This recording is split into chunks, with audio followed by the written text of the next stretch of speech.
This talk was recorded during Goldsmiths Fair 2020. Goldsmiths Fair is a unique selling event showcasing the work of a selection of some of the most talented, established and emerging fine jewellers and contemporary silversmiths creating and making in the UK today. Next year's fair will run from the 28th of September to the 10th of October 2021. Until then, you can browse the makers from this year's fair and read stories about them and their work at goldsmithsfair.co.uk. So, on with the evening. Without further ado, I'm absolutely delighted to introduce our final talk of the season, which is on the subject of dangerous jewellery and how the economic rise of women in society has powered stronger and tougher design. This evening, Melanie Grant, luxury editor of 1843 magazine at The Economist, is accompanied by an expert panel of avant-garde designers from around the world who will discuss the evolution of design and its connection to female power. Thank you for joining us, and a very, very warm welcome to Melanie and her panel. Thanks, Harriet. I'm sort of taking over. So thank you, Harriet. It's lovely to be part of the fair. I've been coming for many years myself. The Goldsmiths Company, for those of you who don't know, from abroad, run the assay office and acts as the industry regulator in Britain. So it's rather wonderful to host a provocative talk like this for an institution which is nearly 700 years old. So thanks for having us. I'm going to introduce you to the panel. So first up, we've got Nicholas Varney, our only man of the evening. Wave, Nicholas, thank you. Nicholas is an artist designer of 20 years based in New York, known for his bold use of large coloured stones, as well as unusual materials such as eggshell and cork. And he loves art and is inspired by Art Deco and abstract expressionism. Next is Bina Goenka. Please wave Bina. Bina's joining us from London, but actually is based in India. And she creates a large body sculpture and has been doing for 25 years from her base in Mumbai, where she specializes in intricate configurations of pearls, also rare rubies and emeralds. And she makes about 3 pieces a year for her private client base. So we're very lucky to have Bina. Next up is Hannah Martin. Give us a wave, Hannah, great. Hannah joins us from London, where she creates gender fluid modernist design inspired by punk, youth culture and rebellion, as well as having her own brand she has created for Louis Vuitton and Chaumet. And finally, but not least, is Evelyn Markaski.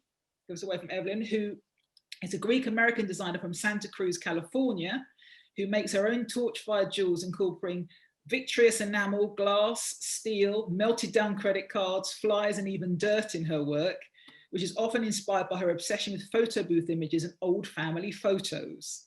So that's the panel. And I've asked every designer here who has a slightly different take on jewellery from a slightly different perspective, because while I was conducting my research for the book, I realised that historically women often wore the best jewellery and was a display of power, sometimes by men who have owned it or by the state if they were royalty. And I've noticed a trend where recently women are starting to dictate the path of design a lot more, and designers being influenced by their style of high jewellery as they buy themselves at a much higher level. So I'm going to start with Nicholas from New York. Hello, Nicholas. So I'm going to leave you, Nicholas. Hello. So you've got your mic on, good. Hopefully. So you're based in New York, the home of the self-purchasing power woman. Have you seen a shift in the last decade in terms of what women think is beautiful? And also, what is the biggest difference between the jewels women buy for themselves and the jewels that are bought for them? I'm not really, I would say 90% of my clients are women that are buying for themselves, because the jewelry tends to be a little bit more aggressive and less, fitting into a box per se. Men in the United States, at least, and I think the United States is a totally different situation than, say, Asia. They're very conservative. Diamonds, they don't want to make a mistake. Women are much more likely to take a flyer on something that might incorporate eggshell or might have cork, or the stones are set upside down. Women know what they like.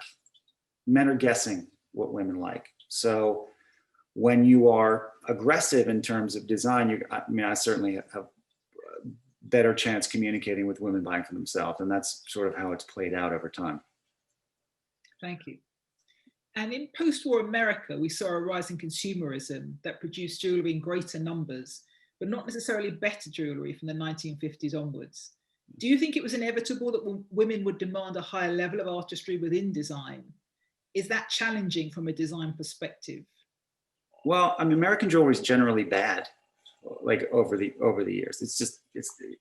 It's scale, and I mean, I like a lot of it, so I'm not trying to trash America by any stretch, but we don't do the quality, we do the scale. So there's like Texas stone, and Texas stone might be 25 carats, but it's going to be, maybe not the best color, not the best cut. Where in Europe, you are going to have finer stone with finer piece of jewelry built around it. And, are you wearing it for yourself or are you wearing it for somebody else? And Europe has generally bought things for themselves, and Americans have bought it for a little bit more show.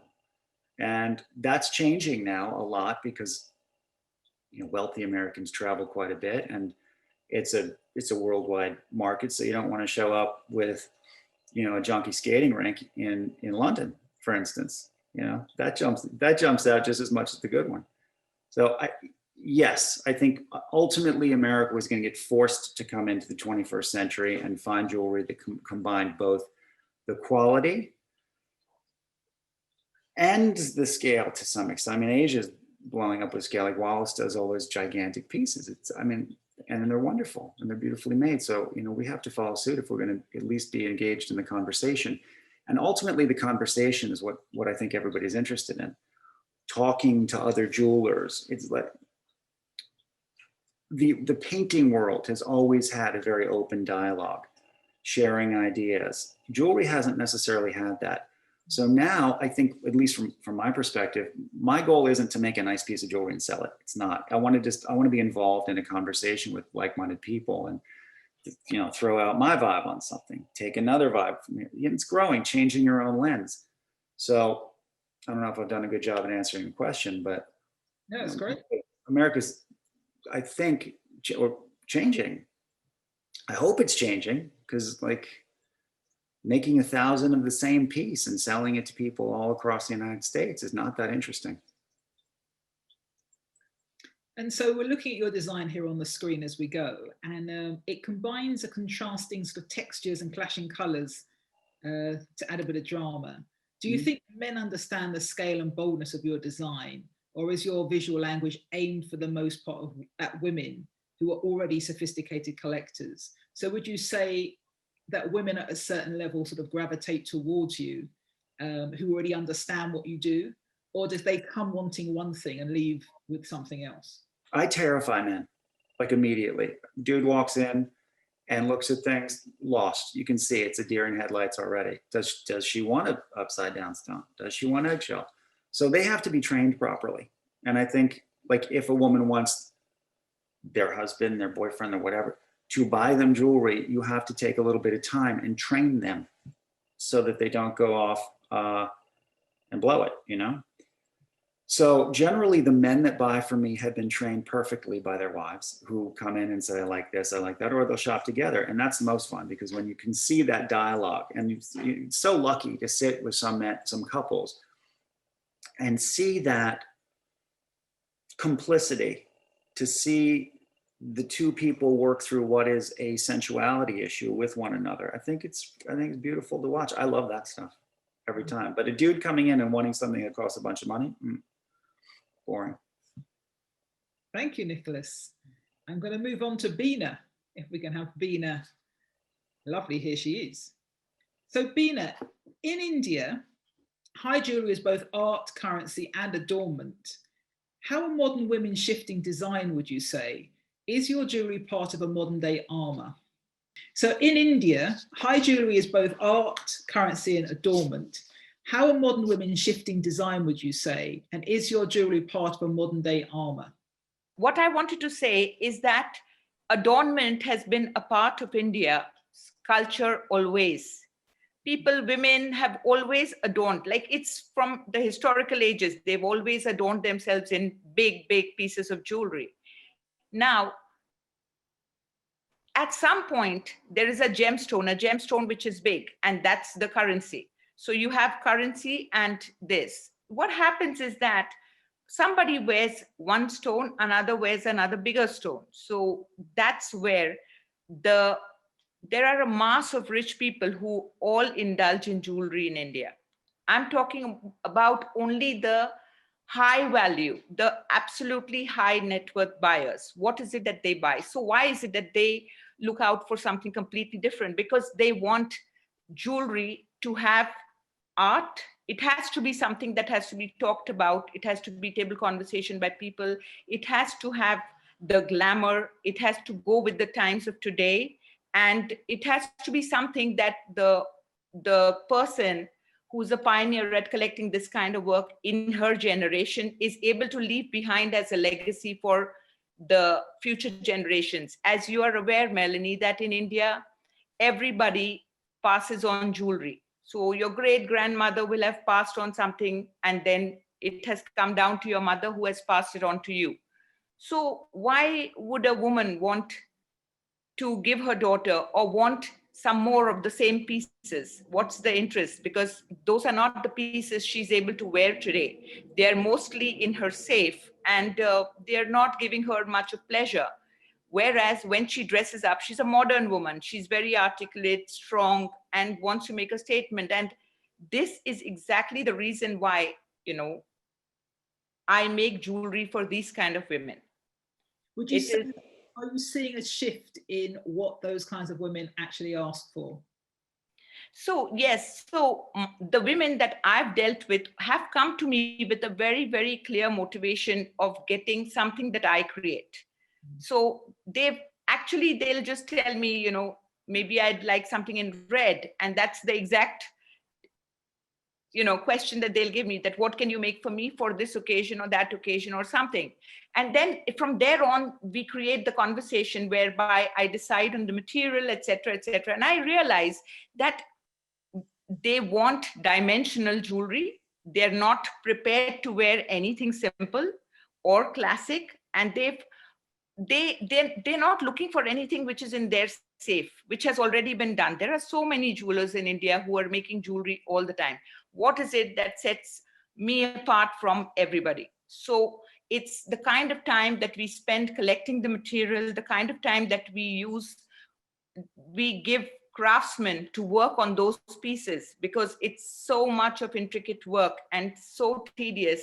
Sometimes it takes years and years to collect and complete a piece. So that's what I think the woman is, she's wanting to move from what is worn by everybody. Whenever you go out, there's a get together. Lots of people are wearing lots of pieces of jewelry. Why is it that she's come to me? She's come to me for a very different perspective in jewelry. So she wants that modern, decisive looking jewelry, which is part of her armor. And so, as we saw the previous image, that you play with pearls, and you're a specialist in this area. Sometimes you use thousands of seed pearls, the size of tiny grains, or sometimes you use huge pink pearls. And pearls used to be quite traditional and a bit dusty.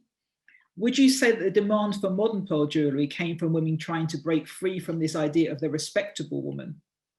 So, Melanie, everybody has, as I'm saying again, everybody has the classic 2 lines of pearls, 1 line of pearls, In the days gone by, when important women wore 2 lines of pearls, you knew they were natural, right? And you knew nobody could afford, which is why all the Rajas, Maharajas, their wives, and everybody has worn the same. Going further from there, we came into an age where cultured pearl came in, and then cheaper and cheaper and cheaper and cheaper.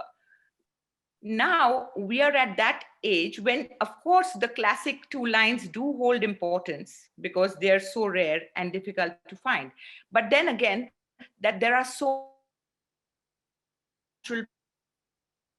we need to be specific that I'm going to use this or that or this size or that size or this color. No, the design is what dictates how important the piece is going to look. And what's going to be the look of the piece.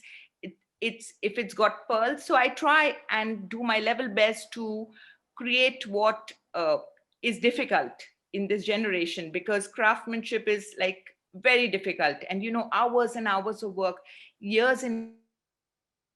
And then you don't want to casually put it in something simple, because then you've just, gone off the radar. So you do something which is so intricate, so difficult, but so much a modern day piece, and yet a collectible for the century that we are in. So this is what the woman is looking for, that she wants to hold something like this in her inventory of the legacy that she's passing on to her children and grandchildren. So that's where I think that shift has happened, and people are, my jewelry is multidimensional. It's got many layers, and we do so many techniques. We use from 0.5 mm pearls to anything, and we make loud, bold jewelry. And I think that's what I'm known for. And so, I mean, the loud, bold jewelry is what I love about you, Bina. And women are braver these days when it comes to very big jewelry. Do you think that comes from confidence, possibly of operating at a very high level in business? Where do you think that bravery comes from? So what happens is that obviously the woman who is my client, her own,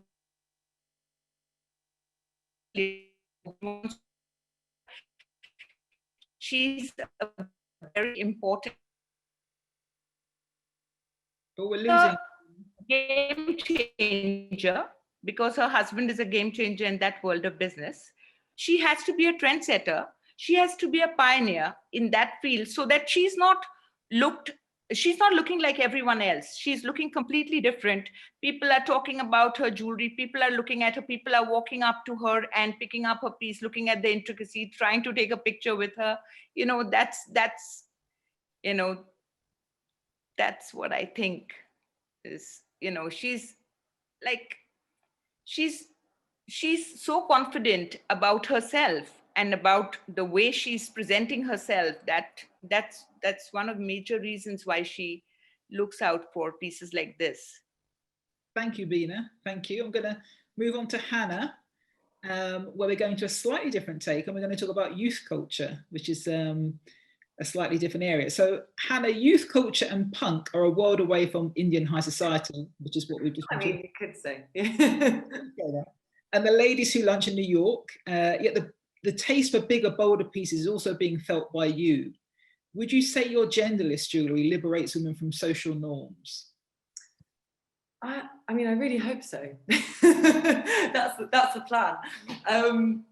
I think the thing is, I've always been sort of fighting social norms from starting out.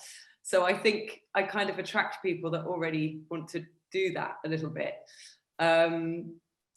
I'm also like an incredibly selfish designer, as we probably all are. And I sort of design things and I follow what I'm into and what's exciting me at the time, and then hope that other people are going to kind of jump on the bandwagon and come with me.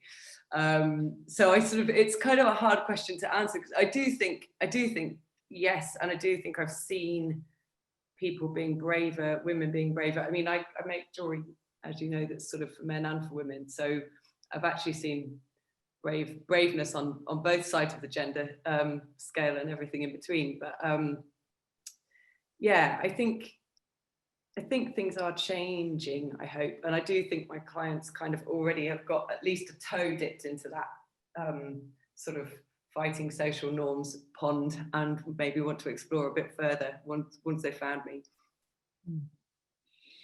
So I would say that in society, women are often valued for their beauty and men their intellect and social power, if we're going to be quite general about it. Yeah. If jewelry is part of that hierarchy, how would you say beauty standards are changing in terms of design as women become more powerful economically?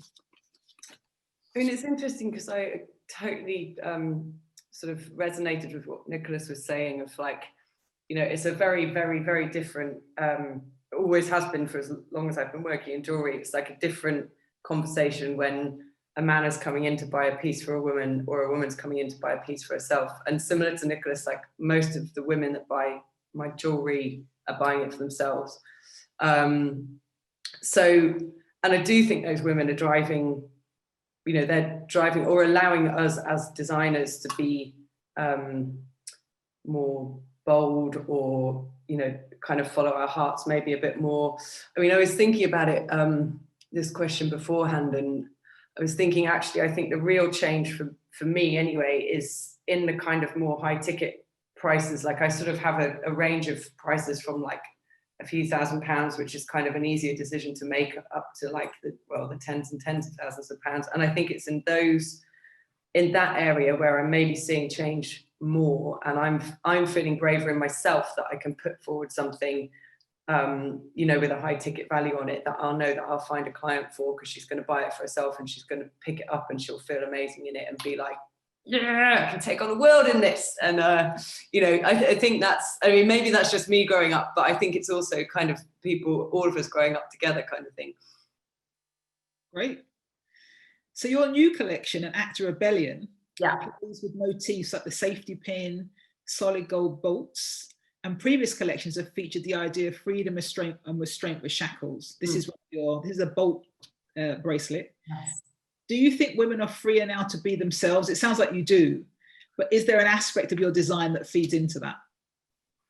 Yes, I do. I mean, I think, well, that a vast majority of women are. I think there's a lot of women that aren't as well. But, you know, in the lucky few, I think, are, or lucky group are. And I think obviously like kind of media coverage, you know, everything over the last 10, 20 years has made that sort of happen for a lot of women. I've lost my train of thought then, sorry.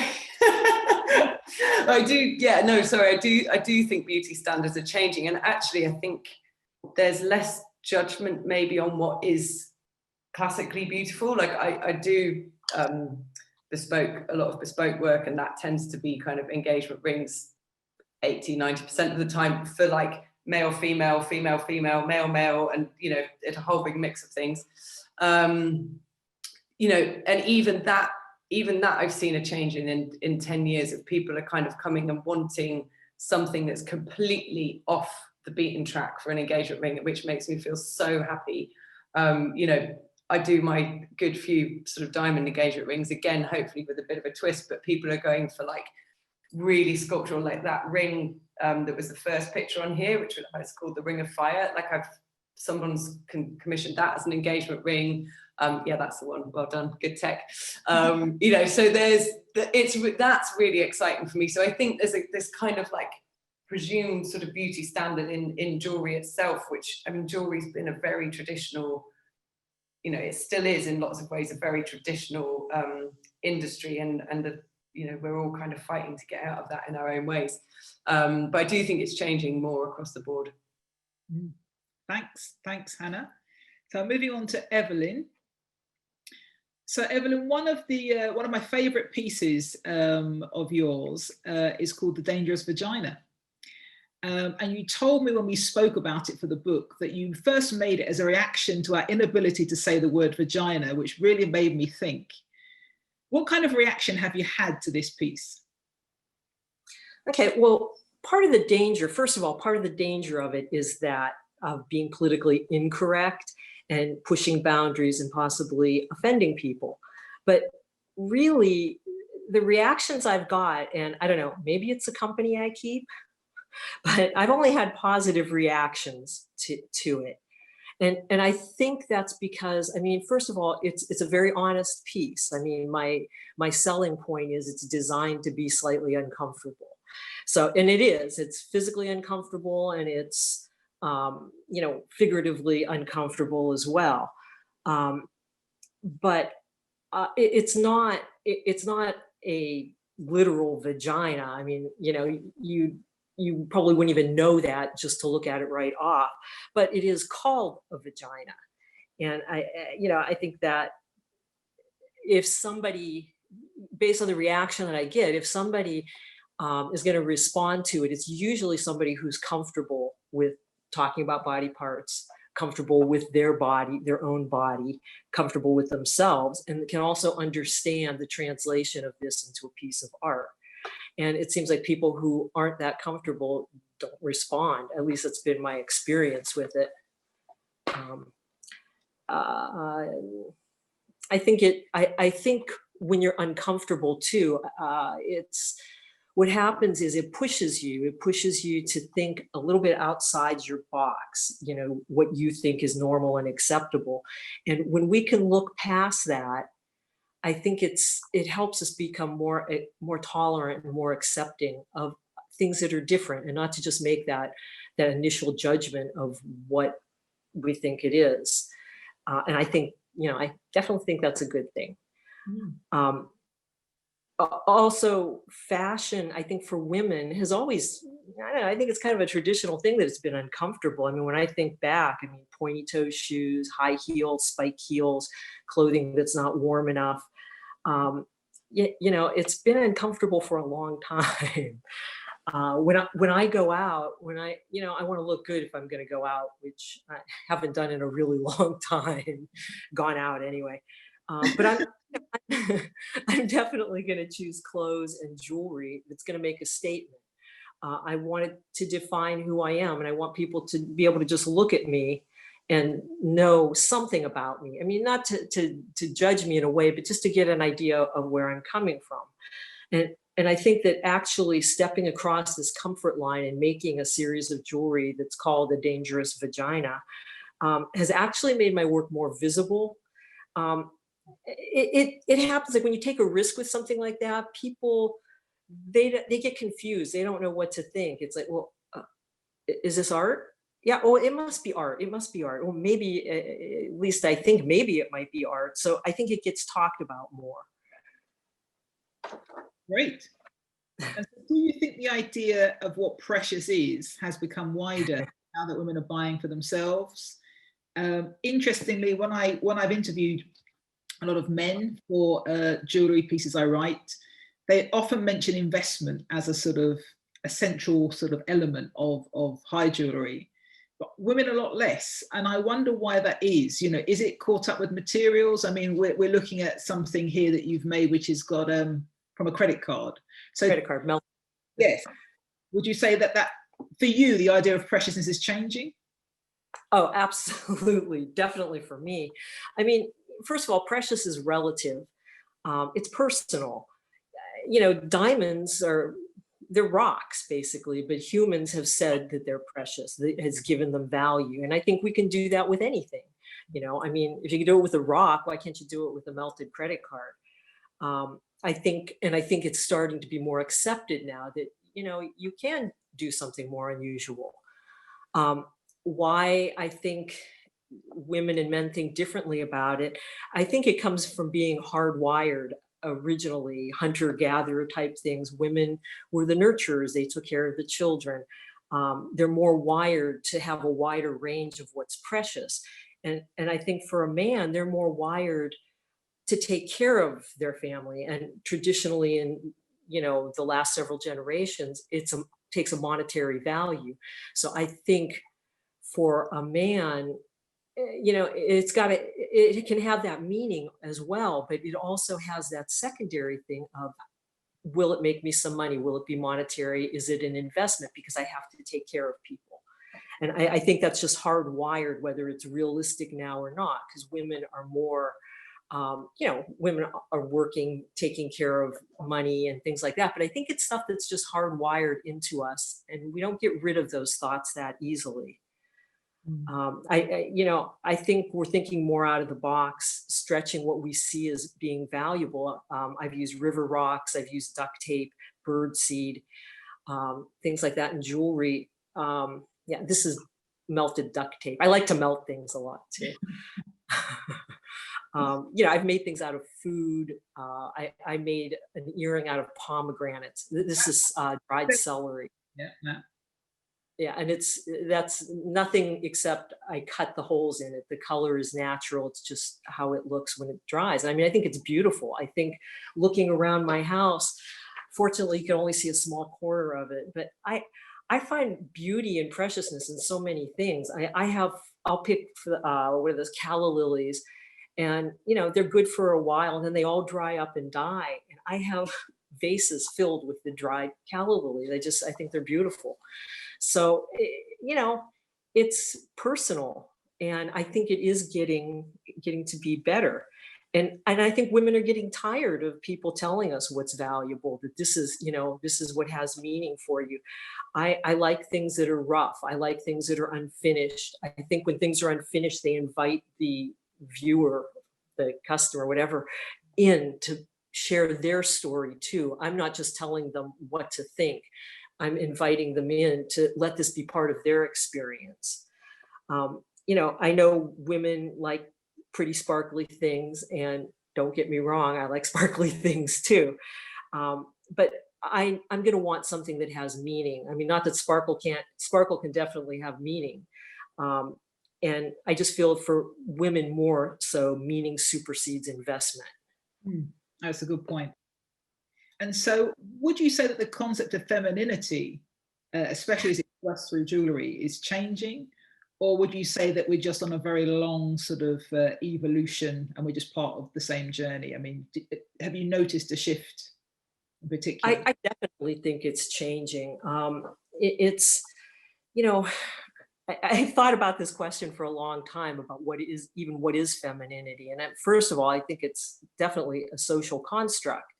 I think there's little scientific agreement of what is feminine and what isn't. And it does keep changing. I mean, right now, we're getting out of this too, but a baby's born, if it's a girl, they get something pink. If it's a boy, something blue. But in the 1900s, it was the opposite. Boy babies were associated with pink and girl babies associated with blue. I mean, I have pictures of my father.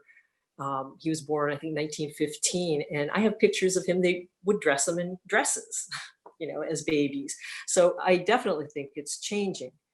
But when I'm thinking about what's femininity, I had a really hard time coming up with any words. So I took the opposite of it and thought about what's masculinity. And, boy, that was easy. Masculinity, it's first words I think of: strength, courage, independent, leadership. So does that mean femininity is the opposite of that?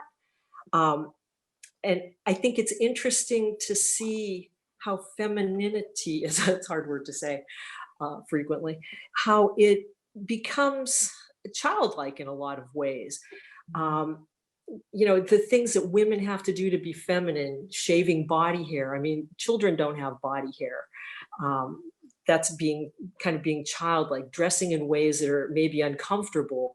And in that case, other people, mostly being men, they have to help you out of the car, or they have to open the door for you, pull your chair out. And I don't know that goes in with being mannerly, and people think that's good manners or respect.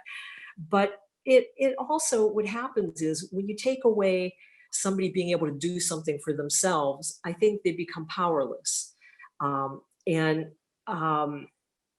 helpless. And we all know that's been a characteristic of women, of the helpless female, like, oh, I can't do that, can you get that box for me? I mean, I have step stools all over my house. I get whatever I want whenever I want it. I'm pretty capable of opening a door by myself. But the interesting thing about that is, in order to achieve all these childlike qualities, you have to go through some pretty painful procedures. I know, fortunately, they don't foot bind anymore, but that was definitely a painful procedure: neck rings, tattoos, piercings, hair coloring, waxing. If you have ever been waxed, that. I can't believe we're talking about waxing.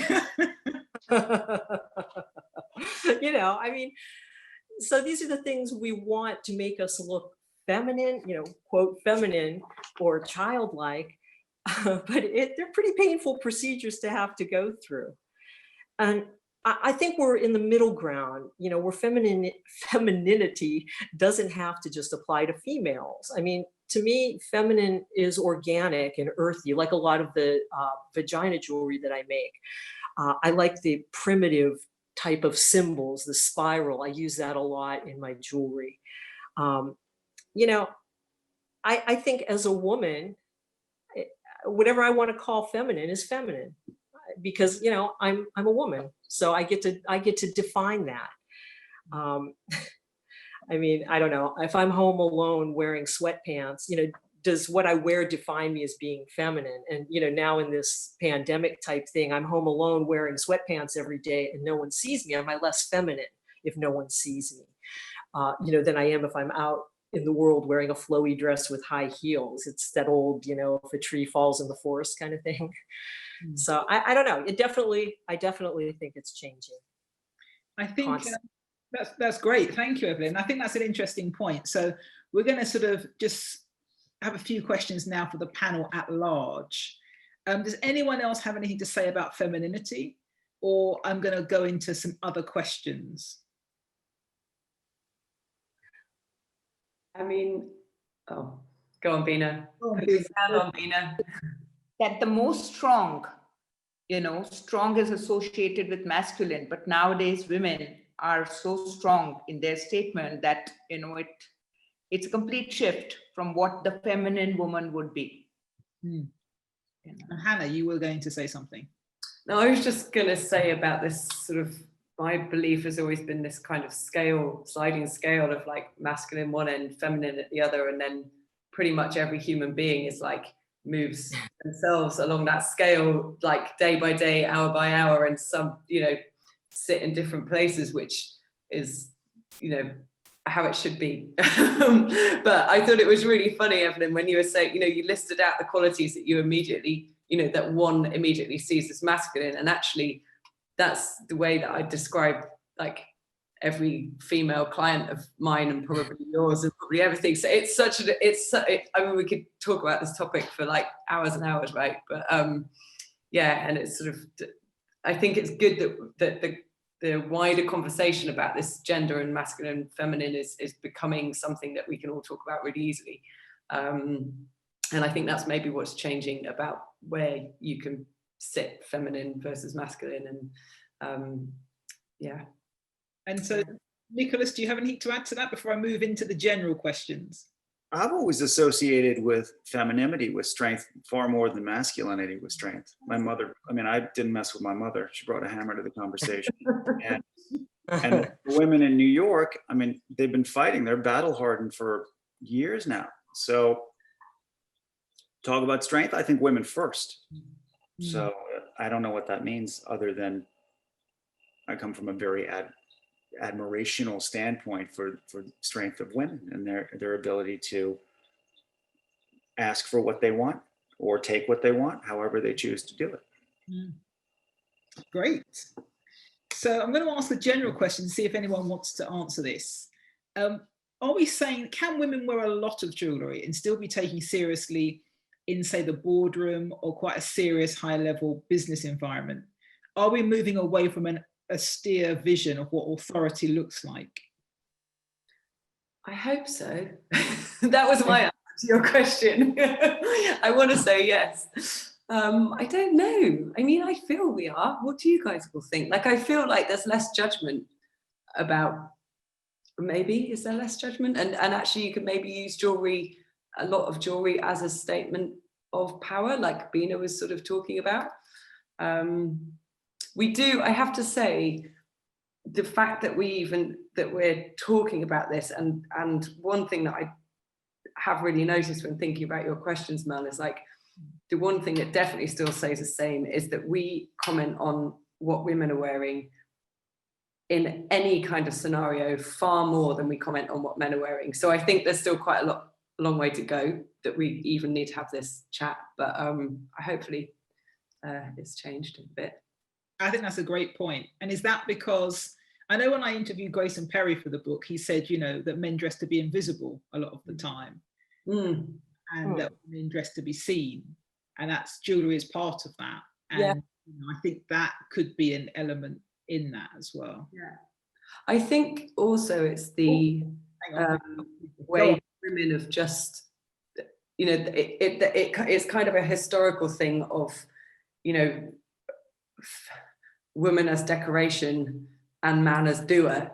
And I think it's something, you know, that kind of thing takes a long time to kind of filter out. And even if you look at media, how we report on like celebrities, and it's, oh, you know, it's women whose bodies are criticized on the horrible like chat mags and all, you know, like it's still that mentality is taking a while to iron out, I think, is why the conversation often happens about what women are wearing in certain scenarios.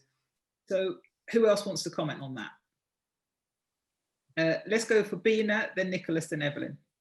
So what I wanted to say is that there was a time when there were no women in the boardroom, right?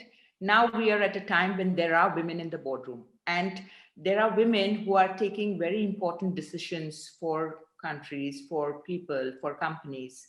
And this is her personality. She wants to wear this much. And are you feeling intimidated? Is she going to change her mind and wear less because, you know, there are some men in the boardroom? I don't think so, because we are talking about women who are powerful, who are very clear, and who intimidate most men. So, you know, it's a very different world today from where we were, which is why women are so empowered, and we are like on the curve of more empowerment to women. So. Thank you, Bina. Nicholas? I think it has a lot to do with the piece of jewelry. I mean, I don't think jewelry's out of the boardroom, but I don't see somebody wearing a diamond choker at, you know, a clean air conference. There's certain pieces that you can wear in a boardroom, certainly. And I think it's great fun when they do. But, you know, some types of jewelry are sort of smack of bondage, and others don't. Great. And Evelyn?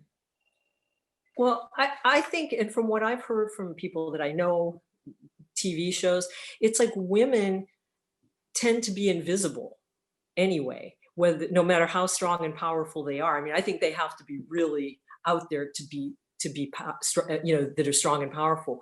So, and I think it's like younger women, and I think it's older women that become even more invisible. And I think, yeah, put your jewelry on and you're going to be seen. It's going to make you bigger. And I think it would only help to be seen, and whether you're taken seriously or not, that's, you know, I don't think your jewelry is going to define that for you, but at least you'll be seen and you'll be heard, have the opportunity. That's a very interesting point, because I've had friends in the past who, you know, have been great beauties, and then they get to sort of a certain age and they suddenly wear these enormous diamonds, and you say, why have you suddenly done that? And they say, because, you know, I used to be able to walk into a room and, you know, and now it's the next person. And, you know, it's a kind of grief that some women go through, and the jewelry gets bigger. And I think maybe that is a part of the emotional armor of you know, being seen. And maybe one of the reasons why men don't wear jewelry to the same degree is because they have the power, traditionally have had the power in society where they didn't have to necessarily, because they had the power. So I think that's an interesting interplay between power and, you know, and jewelry. But then some women are just confident, and they just do what they want. So maybe it's not, you know. Yes, that's true. And so my last group question is, women who buy for themselves, what's the most surprising thing they ask for? Has anyone had any shocking requests that they just, you know, can't believe? You know what? I was not really. When a woman, like for me anyway, when I'm dealing with a woman who's buying jewelry for herself, it's actually like the easiest transaction to do. It's the easiest bespoke work to do, if that's what I'm doing, because there's a lot of practicality. There's a lot of like, how's it going to feel? Can I wear it in the boardroom? Can I wear it with this thing? Can I, you know, it's questions of like, well, what other piece would I wear with it? But it tends to be a much easier, like sort of woman to woman conversation, without any sort of huge surprises. I like, it's kind of a very straightforward conversation of what she wants and what she doesn't want. That's what I've found anyway. Bina? So I've had a very interesting situation where I created something. This woman said, this client of mine said, Rina, make me something in red. And I made her a serpent going around her neck, completely red. Now she said, and what do you think I should wear it with? So I gave her all the options of what she could wear it with. She goes to Switzerland and calls me up and messages me from there saying, do you think I can wear it with a a cotton shirt and jeans for a lunch. And that's how, versatile jewelry has to be. So it has to be so versatile that you can wear it for lunch, wear it for, a cocktail, different times call for different pieces of jewelry. But every single thing one thing that is common in all those pieces which are coming out they're all very strong pieces. So that's what makes us understand that we've moved away from the large rock to something, just that defines that person's personality and her aesthetics in art. Wonderful. Anyone else before we move on to the questions from the audience? Great. Okay, so we're going to move on. I believe Harriet's coming back with a host of tricky questions to tell us. Harriet, I'm going to hand back over to you. Grill us all. Well, I will. Firstly, just thank you. Really, I have to say, I'm feeling quite empowered by this conversation. As a woman myself and somebody who loves jewellery and does buy for myself. So I will start on the questions. So we started off with, from Rachel Sweeney. Don't we think women are choosing bold and individual jewellery because they want something they can have an emotional connection with outside of traditional engagement, wedding, heirloom jewellery? Something that speaks of themselves, not their status, but their independent character. Yes. Addressed to anyone in particular, or shall we just... To the panel, so. 100% agree with that. And that's why I think, going back to that previous discussion we were having about sort of what people ask for, I think that's why those conversations are actually easier, because women are looking for something that they have a personal connection with, and when they get it, it's like a super quick decision, and it's like, I like that, well, can I have it in a different coloured stone because that's what I want? But I've definitely found that it's like an emotional, and it's either looking for something in particular to represent a certain like moment in time or a celebration of something, or it's just something that makes you feel really damn good. Yeah, I think that's 100%, and I think that's what one of the main changes is, working with women, buying for women versus someone buying for a gift. And status is an interesting part of that question, because maybe women feel different about their status now. 100 years ago, if you weren't married, you didn't have any children, you were sort of like destitute. Old maid. And now you're just you. So maybe the status thing is also a crucial element of that conversation with your jewellery. Anyone else? Oh, Bina. I want to say something. Can I say something? So, there's a very interesting thing that happened. So there is a gentleman who realized that his wife was continuously buying Bina Goenka, and earlier she was buying many other jewelers. So he said that, but why don't you, call for some other jewelry, and, what's wrong? Why don't you buy this and that? And so he called for everything. She saw everything, and then she said, no, this is not my kind of jewelry, and what I want is something completely different. And it's very important to know that there was a time when men bought women the jewelry. And there is a time today when the man called me and he said, I want to send her something, it's important. Can you send her the classic 3 lines, because I'd like her to wear that. And I made a private call to her and I said, I'm going to send you this. And I know it's not her, it's not her personality at all. I said, I'm going to send you this, and this is what your husband wants. She said, don't bother. Don't bother to send me anything. And it's not what I'm going to wear. There's no point in collecting it. And so when I went back to him with this, that I think this is not what she's going to wear, he said, then why buy it? That's correct. So what happened? Did she buy something else, or did she just say, forget it?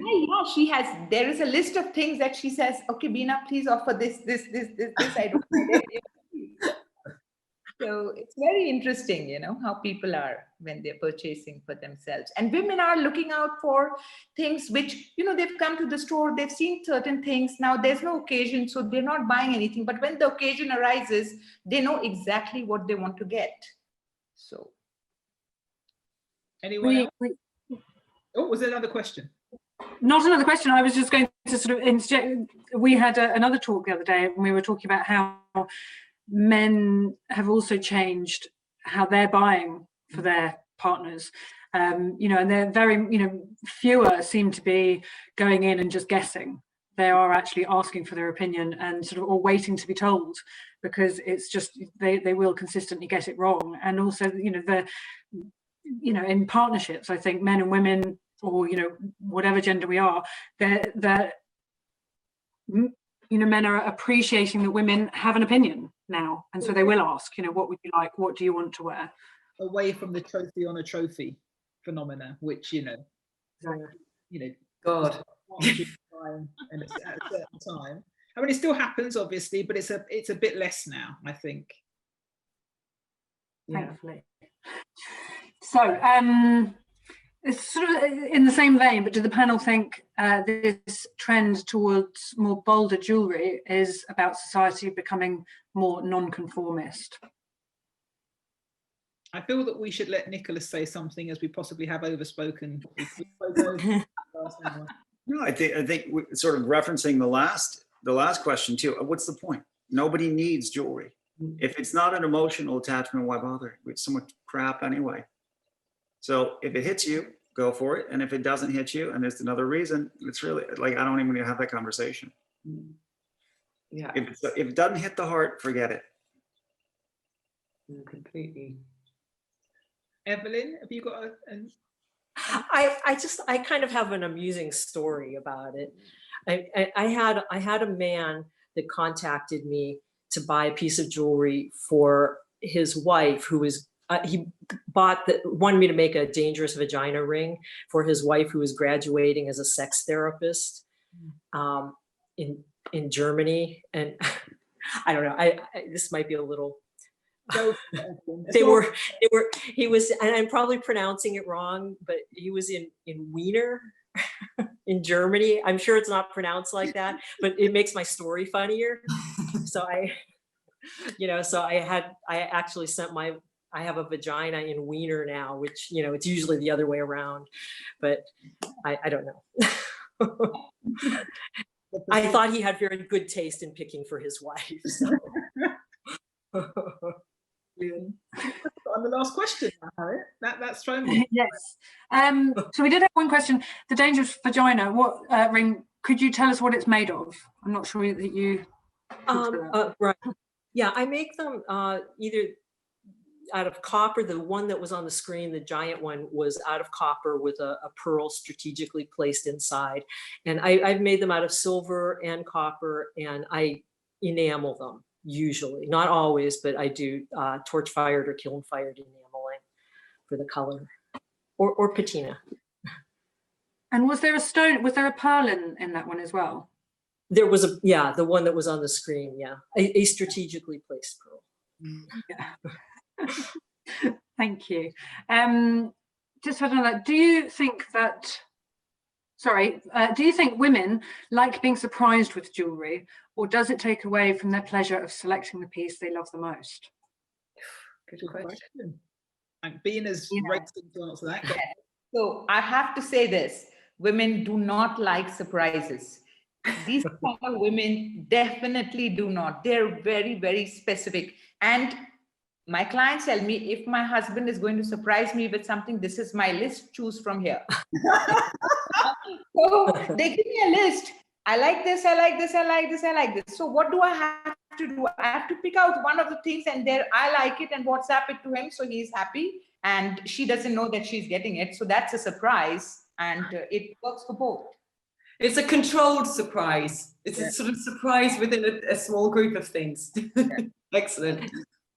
It's that same kind of thing what I was talking about earlier, that kind of taking power away from people. Like, I'm going to decide what you like, and I'm going to spend all this money for you, and you're going to love it.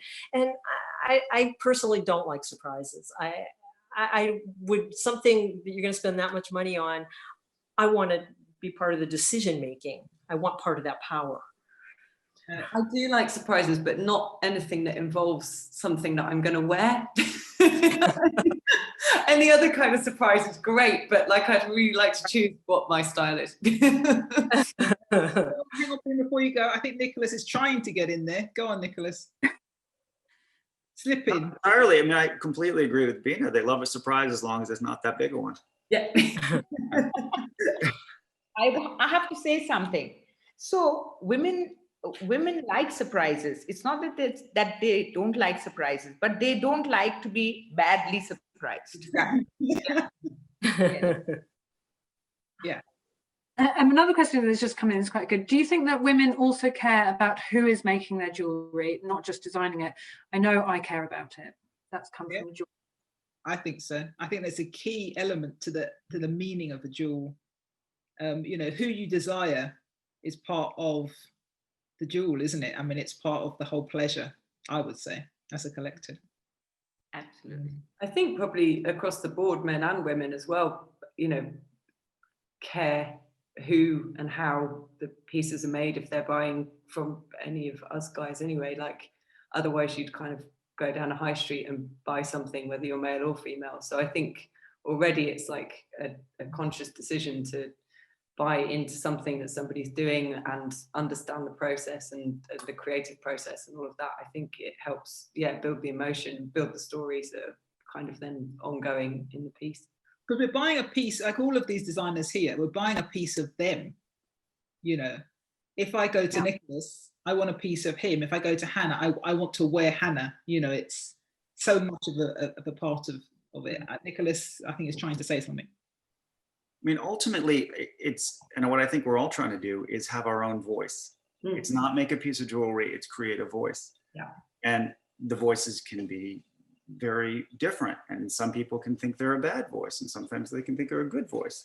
I was listening to country music the other night, and Willie Nelson has a terrible voice, but it's Willie Nelson. You know, Waylon might have a better voice, but we all know Willie. And that's true across the board. David Bowie might not have had the best voice in the world, but it always sounded like Bowie. And you know it was going to sound like Bowie, and you knew it within 3 bars. Yeah. And people like certain voices, and I think that's to be applauded. Yes, thank you. We're actually getting so many comments in the chat, I can't keep up.